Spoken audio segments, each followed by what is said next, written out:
Kuasa hukum Paslon 03 Todung Mulya ke MK serahkan berkas kesimpulan jelang sidang 22 April. Pada kesempatan itu Todung sempat menanggapi pertanyaan media terkait putusan MK kelak. Lebih lanjut Todung juga kritik Sri Mulyani yang harusnya lakukan damage control atas apa yang dibagikan Presiden Jokowi ke masyarakat.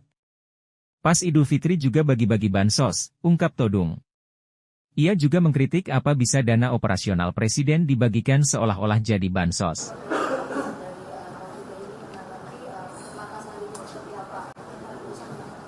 Saya heran ya, kenapa pertanyaannya nggak dibalik? Ya. Kalau saya sih optimis bahwa MK akan mengabulkan permohonan yang kami ajukan ke MK. Saya tidak ingin mengunderestimate, tidak ingin takabur, tapi aku yakin bahwa MK punya keberanian, punya sikap kenegarawanan, dan berpikir jangka panjang. Jadi pertanyaan Anda mungkin agak salah alamat. Ya.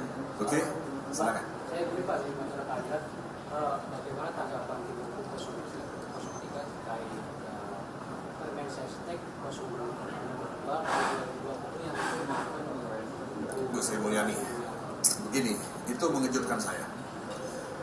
Bansos itu dibagikan sebelum kita tahu mengenai Permensesnek itu. Dan Presiden Jokowi membagi-bagikan bansos di mana-mana. Ya.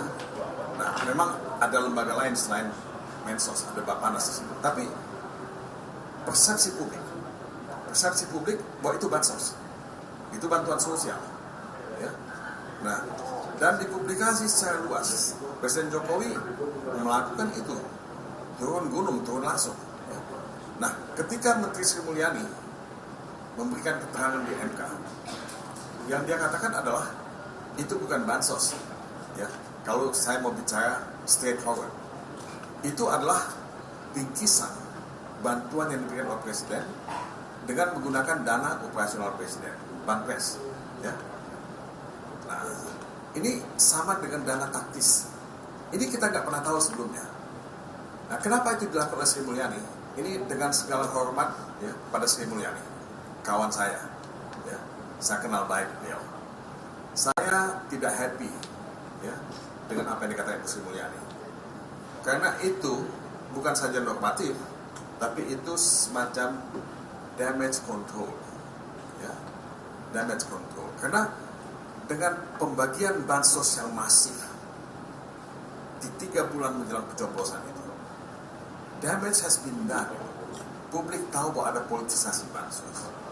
Nah, yang dilakukan oleh Sri Mulyani adalah melakukan damage control. Nah, belakangan ini ketika kita Idul Fitri, Presiden juga membagi-bagikan bingkisan Idul Fitri, dia ambil di dana operasional itu. Nah, ini perlu diperjelas ya, perlu dijadikan ya sebagai bahan untuk kita melakukan evaluasi ke depan. Apa bisa ya dana operasional Presiden itu ya dibagi-bagigikan ya, seolah-olah itu bansos, seolah-olah dari Jokowi, dan menurut saya there is something wrong. Saya tidak happy dengan Ibu Sri Mulyani, ya harus saya katakan itu, ya dengan segala hormat pada beliau. Secara hierarki kan dia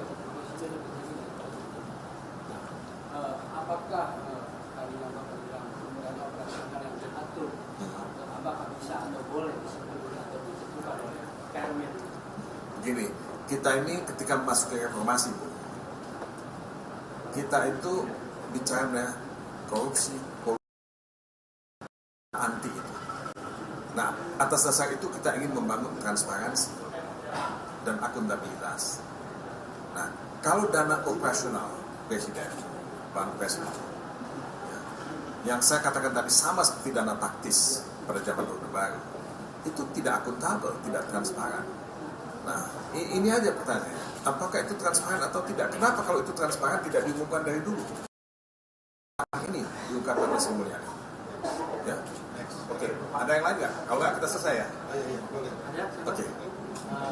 Tadi video kalau saya repeat barang tadi Pak Tadi yang sudah menjawab soal Jangan lupa subscribe ya.